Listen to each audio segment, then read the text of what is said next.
And that's really an important lesson in life, that if you want real meaning out of something, it takes time. You can't just have a quick fix or a quick solution all the time. And in the month of Ramadan, it's one of those moments where you think about that, where you're fasting every day. Maybe each individual day, it's not like the best fasting day. Maybe you didn't get the best insight.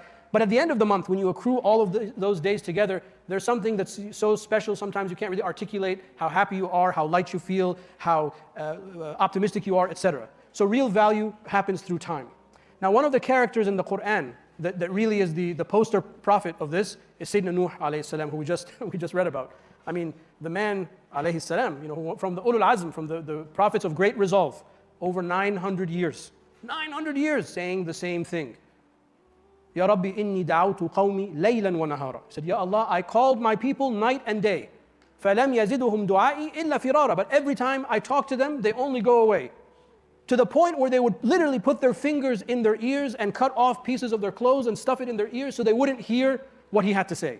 They were fed up with Nuh, and they would make fun of Sayyidina Nuh. When he started building the boat, on a mountaintop, he wasn't building the boat near a body of water, they made fun of him.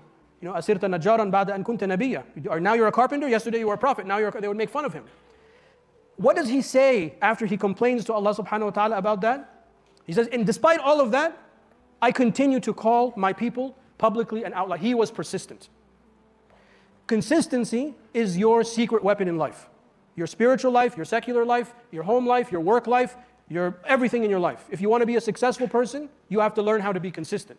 And the way you are consistent, they talk about atomic habits and things like that, but before that, you have to have deep inside of you, you have to have that resolve. You have to have that belief, you have to have that dedication that what you are doing is important. If you have that deep anchored belief, the way that Sayyidina Nuh had, alayhi salam, then you will have the spiritual energy to be able to pursue it no matter the obstacles.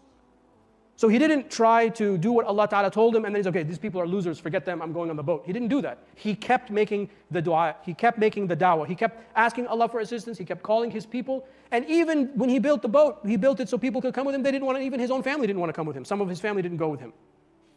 So he kept going until the last minute. And even after the flood and even after his son perishes, he still asks Allah Ta'ala to have mercy on his son. Until Allah Ta'ala tells him, don't ask about what you do not know. So then he makes, okay, I'm sorry, I shouldn't have done that. So if great meaning accrues through time, and we have this example of Sayyidina Nuh alayhi salam, which obviously none of us will live that long and none of us have that kind of task, then we come to our own little piece of life, what we occupy, and we ask ourselves, do we have what it takes to keep going, to be consistent? There is a lot of negativity outside. Outside of this beautiful space, there's a lot of negativity. People say things, people innuendo things, people conspire, the news, so we've been talking about this frequently throughout the month. Is that the kind of stuff that's going to put you down and make you kind of, buckle? Or are you going to be like Sayyidina Nuh, I'm going to keep going. I'm going to be the good that I want to see in the world. I'm going to be that change. I'm going to change myself and I'm going to ask people to change around me and I'm going to keep going. But that only happens, as I said, if you have that deep spiritual connection.